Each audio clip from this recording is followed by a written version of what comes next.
જ્યારે જ્યારે આપણે કેન્સરને અટકાવવું એના વિશે સાંભળીએ, વાંચીએ કે ચર્ચા કરીએ ત્યારે આપણા માઇન્ડમાં શું આવે હંમેશા કે વ્યસન નહીં કરવું જોઈએ. વાત સાચી છે.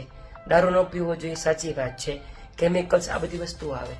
પણ ઘણી બધી વસ્તુ એવી છે જે આપણે ઇગ્નોર કરીએ છીએ. એમાં સૌથી મહત્વની વાત છે ઓબેસિટી, વજન વધારે હોવું.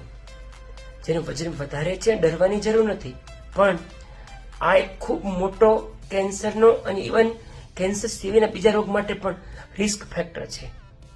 સાદી ભાષામાં કહું ને તો દુનિયામાં દર વર્ષે 7 લાખ લોકોનું મૃત્યુ આલ્કોહોલથી થાય. બીજા 14 લાખ જેટલા ડેથ એ ટોબેકોથી થાય. પરંતુ ઓબેસિટી એટલે વધારે પડતું વજન, એનાથી 32 લાખ ડેથ થાય.